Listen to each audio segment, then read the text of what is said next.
There were, so many people who came out. There were parents, kids. I saw one kid in a stroller with a little helmet on. America, Portland just had thousands of people march through downtown to the ICE detention facility, not to protest crime, not to demand safer streets, but to defend criminals from deportation. Protesters brought children to the demonstration. And when federal agents used tear gas because adults were trespassing on federal property and refused to leave, go home, look in the mirror, and ask yourselves why you have gassed children. The media blamed ICE for gassing families. The protest took to the streets, marching through downtown Portland, several miles to the facility on Southwest McAdam. And Portland's response: protect the criminals, blame ICE.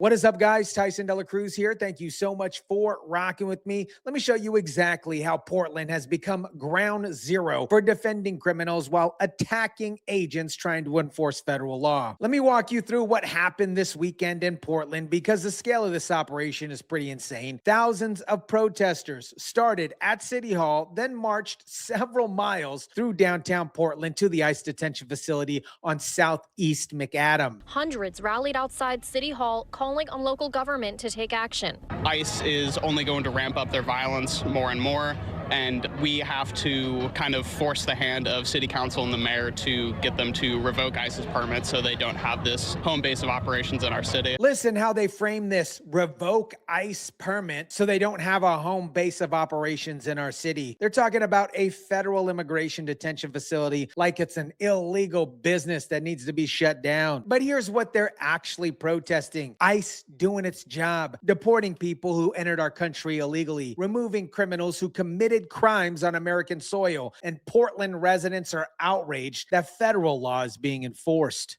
Each of us has a role in that resistance.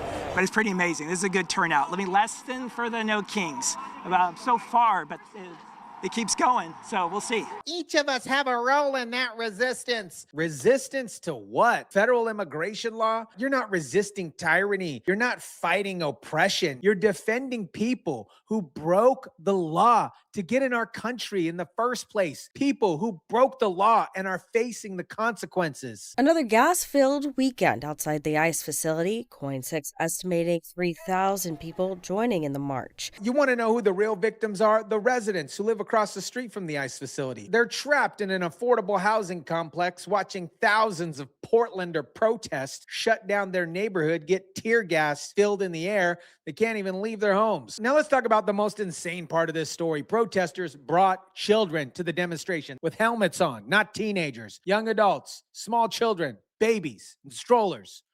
What? I saw one kid in a stroller with a little helmet on, and we were all marching down the street towards the building to protest, and it was like fog had rolled in. A kid in a stroller with a helmet on. Let me repeat that. Somebody put a helmet on their baby, put them in a stroller, and brought them to a protest at a federal detention center where they knew that they would be confronted by law enforcement.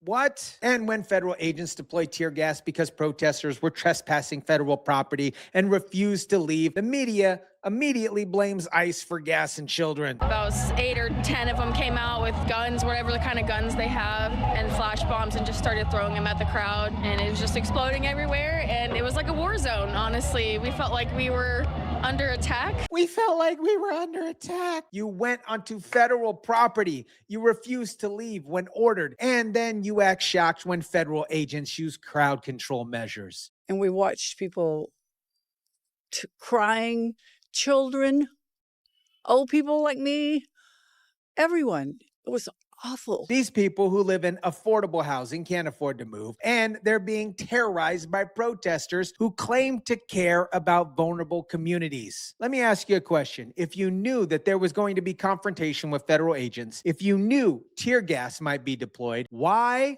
in the world would you bring children? There is only one answer here. You want them to get gassed so you can blame ICE. Now let's talk about Portland's Mayor Keith Wilson's response. Thousands of protesters shut down the street, trespassed on federal property, brought children into dangerous situations. The mayor did not condemn the protesters. He obviously condemned ICE. To those who continue to work for ICE, resign. Through your use of violence and the trampling of the Constitution, you have lost all legitimacy and replaced it with shame. To those who continue to make these sickening decisions, go home, look in a mirror, and ask yourselves why you have gassed children. To those who continue to work for ICE, resign. Find another way to serve your country. The mayor of Portland just told federal law enforcement agents that enforcing immigration law is not serving your country. He's saying that deporting criminals and removing people who entered illegally is somehow un-American. We prepared to put the law into action. We're also using documenting today's events and preserving evidence. And then he threatens to use a city ordinance that imposes a fee on detention facilities that use chemical agents. So Portland is going to fine ICE for using tear gas to protect a federal building from trespassers. Let me get this straight. Protesters storm a federal building, refuse to leave, bring children into dangerous situations, and the mayor's response is to fine federal agents for defending the facility. Governor Tina Kotek told DHS to stand down, calling the use of tear gas against families a, quote, horrific abuse of authority. And it's not just the mayor. Governor Tina Kotek told DHS to stand down, calling the use of tear gas a horrific abuse of authority. So the governor, Tina of Oregon, is ordering federal agents to stop enforcing federal law because protesters brought children to a riot. Now let me show you who the real victims are in this situation, because it's not the protesters. It's the people that live across the street from that ICE facility in that affordable housing complex called Gray's Landing. We have suffered. We are collateral damage. Everyone. There's vets, there's babies, there's old people like me, there's people, Americans that live here. And we don't deserve this. And they're being terrorized by protesters every single weekend. A tear gas canister broke a window on one of the tenants' apartments. The complex is an affordable housing development. Some residents tell me they can't afford to move and want ICE out. So now these people who are already struggling financially, living in affordable housing, have to deal with property damage because protesters decided to bring a riot to their doorstep. I appeal to my neighbors. Let's all stick together and get these people to move. They need to move. And listen to this resident. I appeal to my neighbors. Let's all stick together. Get these people to move. They need to move. She's not talking about the protesters, obviously. She's talking about ICE. She wants the federal facility to be removed so the protesters will stop. This is what happens when you terrorize communities long enough. They start blaming the target instead of the attackers. These residents are so desperate for peace that they'd rather have ICE leave than demand the protesters to stop coming. Now let's talk about who's actually organizing these protests, because like we've talked about on this channel, this isn't a grassroots movement. This is organized labor unions using their members as political pawns. Union members marching to the Portland ICE building in memory of the Minneapolis nurse, a union member shot to death by a Border Patrol agent. But here's what they're not telling you. That shooting is under investigation. We don't know the full circumstances of it, but unions are using it as an excuse to demand ICE to be shut down entirely. It's one of the biggest shows of union solidarity that I think I've ever seen in Oregon history. So, unions are celebrating their ability to mobilize thousands of people to defend criminals from deportation. That's what they're proud of. And we just have to now update our risk profiles. Now we know that if you have a peaceful march during the middle of the day, the federal government might shoot you with chemical agents. And listen to this union leader. Now we know if you have a peaceful march during the middle of the day, the federal government might shoot you with chemical agents. What? You marched to a federal facility, went onto federal property, refused to leave. That is not a peaceful march.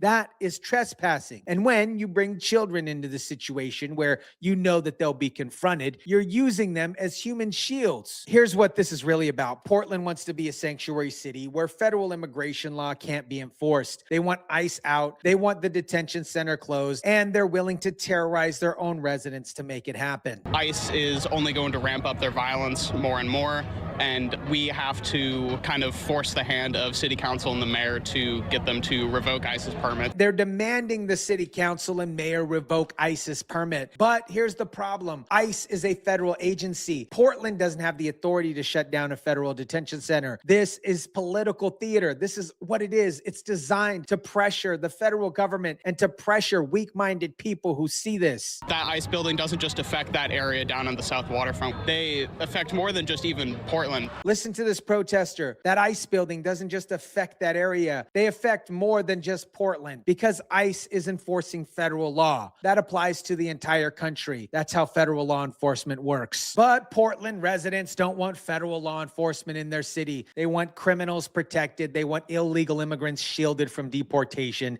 And they're willing to bring children to riots to make it happen. America, Portland just showed you exactly what a sanctuary city looks like in action. Thousands march to defend criminals from deportation. Parents bring children to federal property knowing that they'll be confronted. The mayor tells ICE agents to resign for doing their job. The governor, Tina, orders federal agents to stand down. This, my friends, isn't about compassion. This isn't about protecting vulnerable communities. The residents of Gray's Landing, actual vulnerable people living in affordable housing, are begging for the protesters to stop. But Portland's leadership would rather attack ICE than protect their own citizens. The unions mobilized thousands to defend criminals, and the mayor threatened to fine federal agents for protecting federal property. This, my friends, is the future Democrats want for America. Sanctuary cities where federal law can't be enforced, where criminals are protected, and where law-abiding citizens suffer the consequences. Let me know what you think about this. Drop it down in the comment section down below. Smash the like button if you kindly would. Share, subscribe, and as always, guys, I'll catch you on the next one.